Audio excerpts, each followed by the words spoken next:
MONDAY Monday म्हणजे सोमवार. TUESDAY Tuesday म्हणजे मंगळवार. WEDNESDAY वेनसडे म्हणजे बुधवार. THURSDAY थर्सडे म्हणजे गुरुवार. FRIDAY फ्रायडे म्हणजे शुक्रवार. SATURDAY सॅटरडे म्हणजे शनिवार. SUNDAY संडे म्हणजे रविवार.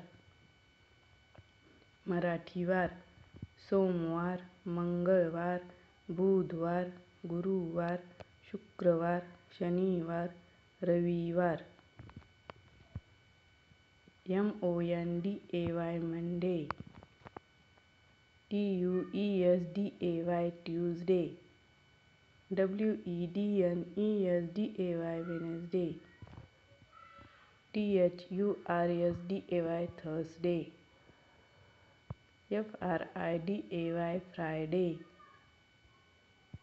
SATURDAY Saturday. SUNDAY Sunday.